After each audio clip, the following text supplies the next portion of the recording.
Hello, hello, hello! Welcome back to my YouTube channel. It's me again, your province na nanay, probinsya ng nanay. So ngayon guys, habang wala yung dalawa kong anak, nasa school sila naglalaro, samantalahin na natin tong gawaing bahay na tapusin. Kaya ito, simulan natin guys. Hugasan muna natin tong mga pinagkapian namin kaninang umaga at tong bottle ni Ayo. Guys, hindi ako masyadong nag-upload ng video this past days kasi may sakit yung anak ko, si Bunso, si Ayo. Nagsabay kasi yung nilagnat siya at saka nagtatai siya guys. Yung sobrang alam yung taas ng lagnat niya. Kaya halos 3 days guys na wala tayong tulog. At halos karga lang natin siya. Yung alam mo yung katawan ko ay parang pagod din. Gustong magpahinga. Kaso bilang nanay hindi ka naman pwedeng magpahinga kasi tuloy-tuloy ang obligasyon mo at yung mga gawaing bahay guys.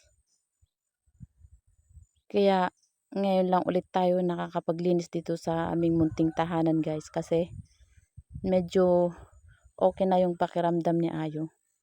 Although pinunta naman namin sa doktor guys, at yun nga, ang dahilan ng kanyang lagnat ay yung pagtubo ng kanyang ipin. Halos 4 kasi guys, yung dito sa baba, nagsabay-sabay kaya hindi talaga maiiwasan na hindi siya lalagnatin guys kasi 4. Imagine mo yung 4. Samantalang tayo nga mga matatanda, pag tumubo na yung wisdom tooth natin, masakit. Ito pa kayang maliit na bata. Kaya tiis-tiis lang talaga guys. Lalo na kung mag-isa mo lang sa bahay, yung ikaw lahat ang gagawa, ikaw lahat ang inaasahan ng mga anak mo, nagagawa sa mga gawaing bahay. Kaya no choice talaga. Kaya sa mga nanay dyan na katulad kong hands-on sa pag-aalaga ng anak at sa gawaing bahay, bilib ako sa inyo guys kasi minsan tayong mga nanay kasi guys, hindi tayo pwedeng magpahinga eh.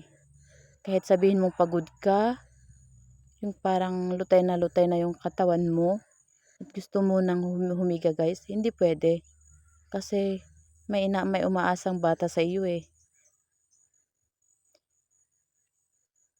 Bilib din ako guys sa mga mister na tumutulong sa mga gawaing bahay guys. Yung alam nilang pagod ang kanyang misis, ang kanilang misis, ginagawa nila ang responsibilidad nila.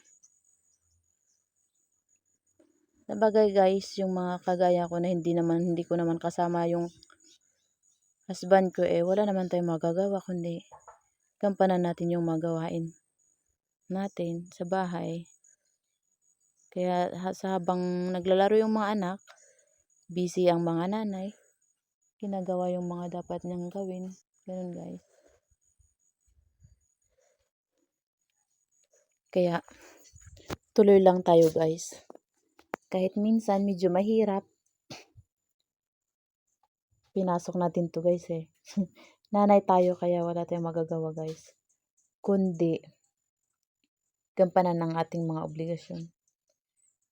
Itong anak ko kasi guys, itong bunso ko, minsan kasi guys pag may nararamdaman siya, gusto niya ikarga-karga, ayaw niyang magpahiga guys sa kama. Or kahit antagal mo nang nakarga siya, tapos ilalapag mo, magigising yan guys, iiyak at iiyak yan. Kaya niyang umiyak na halos 3 oras or 4 na oras guys. Pag yan inilapag mo sa kama, kaya kapilitan or kailangan talaga na kargahin mo siya magdamag. Kaya nung first night na linagnat siya guys, imagine yung mga alas 7 yata, karga ko na siya nun. Pinatik ko na ng gamot. Pero ayaw pa rin niyang bumawag ba guys. Kaya yun, wala tayong tulog guys. Puyat ang nanay niyo, kaya yun. Tiis-tiis lang talaga guys, pag nanay ka. Di bali, 'pag lumaki na 'to guys, hindi naman na masyadong magpapakarga 'to kaya sulitin na natin habang maliit pa siya guys. Minsan nga guys, naiiyak na lang ako 'pag yung alam mo yung pagod ka na, ta's gusto mo na lang humilat at magpahinga. Kaso hindi mo magawa kasi walang magbabantay sa anak mo, marami kang gawaing bahay, magluto, asikasuhin sila, at kung ano-ano pa. Napapaiyak na lang kaya ako guys. Kaso pinipilit ko, tina-try kong gampanan yung mga obligasyon ko para sa kanila guys. Kasi nanay ako eh. Kung hindi ko gagawin yung mga gawaing bahay at asikasuhin sila, sinong mag-aasikaso sa kanila? Kaya kundi ako din lang guys. Kaya habang kaya ko gagawin ko guys. Ganito lang talaga siguro guys ang isang nanay. Na kahit gusto mong magpahinga hindi pwede. Kasi may mga batang umaasa sa iyo guys. Kaya sa mga nanay at sa mga lalaki dyan, sana naman tignan nyo rin naman ang hirap na pinagdadaanan ng asawa nyo. Minsan, hindi naman namin kayo inaobliga na gawin nyo yung mga gawaing bahay guys. Pero pag sana ganun, pag yung pagod din yung asawa nyo, gawin nyo din sana dapat yung mga gawaing bahay para din naman makapagpahinga yung mga asawa nyo. Kasi hindi naman kami robot guys eh. Napapagod din kami ganun. Yung mga katawan namin gusto rin naming magpahinga. Kaya minsan hindi mo maiiwasan na may mga nanay talaga na napapabayaan ang sarili niya para sa mga anak nila, sa pag-aasikaso ng anak. Kaya hindi rin natin masisisi yung mga nanay na ganun guys kasi mas inuunang kapakanan ng anak guys. Inuunang intindihin at inuunang gawin ang gawaing bahay kaysa sa pag-aayos ng sarili guys. Although guys, ganun din ako guys, hindi ko masyadong inaasikaso ang sarili ko. Pag may time lang talaga guys, saka ko asikaso ng sarili ko. Pag may free time na medyo nagawa ko na yung mga gawaing bahay guys, naasikaso ko na yung mga anak ko. So, time naman para sa sarili ko guys. Minsan nakakapag-rest ako sa Saturday, Sunday guys kasi meron yung anak ko na panganay, siyang nag-aalaga sa kanyang bunso. Sa kanyang bunsong kapatid guys. Kaya minsan, nakakapagpahinga rin ako. Pero pag ganito talaga guys na may sakit ang bata, wala talaga guys. Kaya tiis-tiis lang.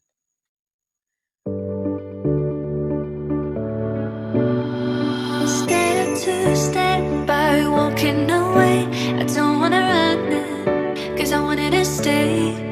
But you tear me apart. Where are you coming from, worry? Who's she kissing your shoulders? I can't stop every time when you calling me back, and your voice is the one thing that bringing me back to life. You're bringing me back to life. You're bringing me back to life.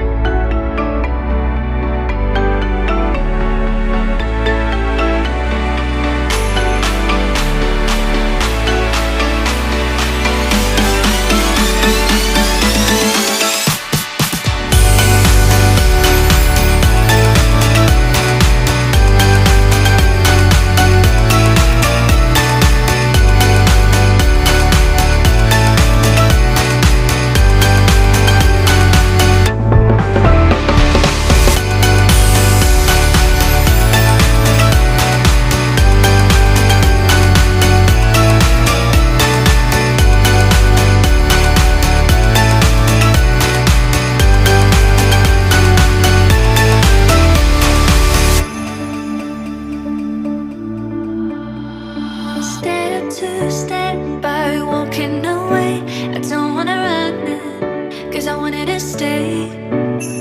I can't stop every time when you calling me back, and your voice is the one thing that bringing me back to life. You're bringing me back to life. You're bringing me back to life.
to stand by walking away. I don't wanna run it, 'cause I wanted to stay. But you tear me apart. Where are you coming from, worry? Who's she kissing your shoulders? I can't stop every time when you calling me back, and your voice is the one thing that bringing me back to life. You're bringing me back to life. You're bringing me back to life.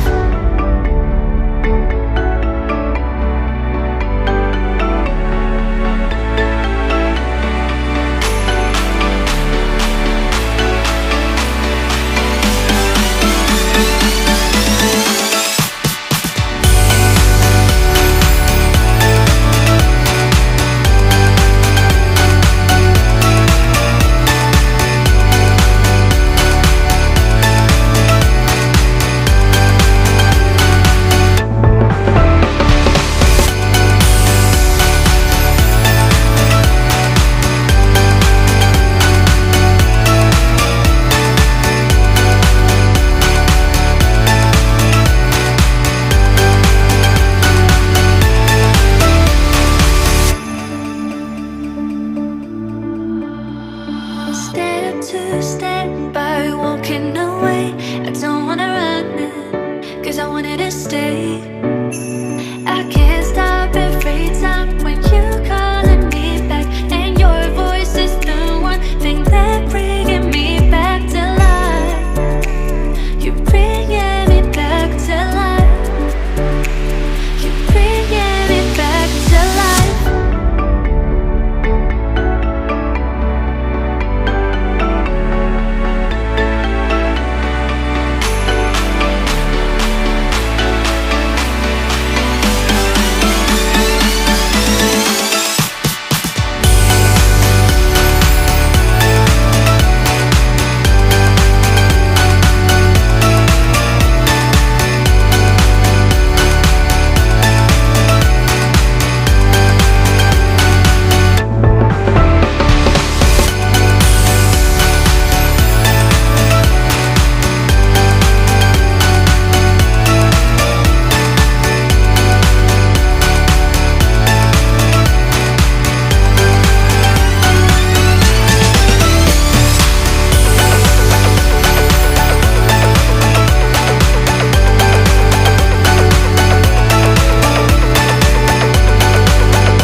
Step to step by walking away. I don't wanna run it, 'cause I wanted to stay. But you tear me apart. Where are you coming from, worry? Who's she kissing your shoulders? I can't stop every time when you calling me back, and your voice is the one thing that bringing me back. Pagpasok nyo guys, dito sa bahay ko is, ayan ang bubungad sa inyo guys, oh. Ito na yung panakas salas ko guys. Yan. Yan yung TV. Dito yung mga upuan. Yan. Yan ang salas ko guys.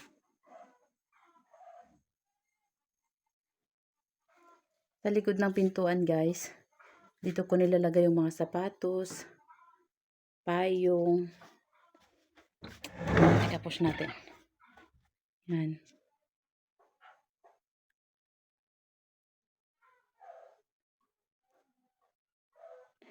Maliit lang kasi guys tong bahay ko, kaya pag may space talaga, nilalagyan ko ng kung anong pwedeng mailagay guys. So ito. Ito yung TV. Yan. Dito naman guys yung kwarto ko, ay kwarto namin. Isa lang ang kwarto dito sa bahay ko guys kasi maliit. Isa lang ang kwarto dito sa bahay ko guys kasi maliit lang yung space. Ayan. Kwarto namin ng anak kong maliit. Ayan siya guys. Hindi ko na tinatanggal guys yung kulambo kasi ngayon. Uso ngayon yung dengue, kaya ganyan na talaga yan guys. Ayan. Ginaganito ko guys pag lumalabas ako kasi para hindi papasok yung lamok. Mahirap na guys. Kaya ayan, hindi ko tinatanggal yung kulambo natin. Paglabas natin sa alas. At dito sa likod ng TV guys, dito yung kwarto ng anak ko. Or ito rin ang ginagawa nilang playing area nilang magkapatid. So ayan, yan yung damitan niya guys. Sa baba hanger at saka pinakababa niya is yung mga laruan nila guys. Yan. Tapos paglabas mo dito sa kwarto niya, ito na agad. Kusinaan na agad guys. Yan yung table namin. Yan ako nagluluto. Ayan.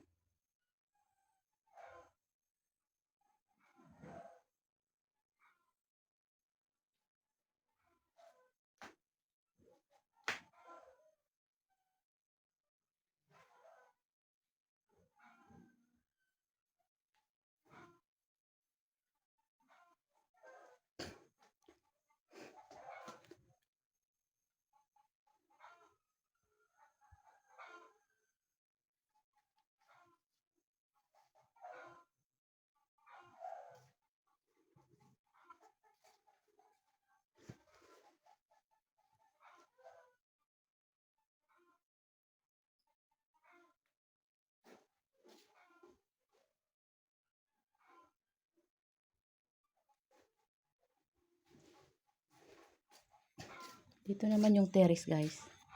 Ito yung maliit na terrace ko. Paglabas mo, yun ang makikita mo, bundok agad. Yan. Simbahan yan guys. Yung nakikita nyo, hindi yan bahay, simbahan.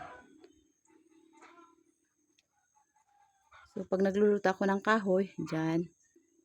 May kusina rin ako dyan guys. Sa labas naman guys, ganito itsura ng bahay ko guys sa labas. Ganyan. Ganito.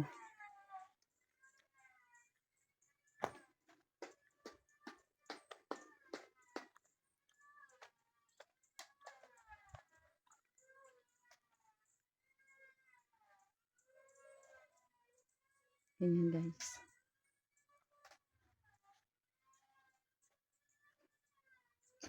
Dito ako naglalaba guys dyan.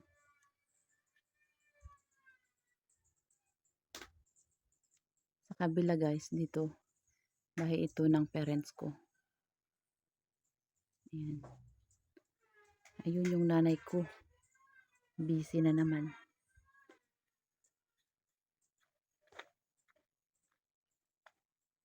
Ito yung bahay nila guys. Yan, tapos yun yung atin. Pag andito ka, yan ang ganyan ang itsura ng bahay ko guys. Pag andito.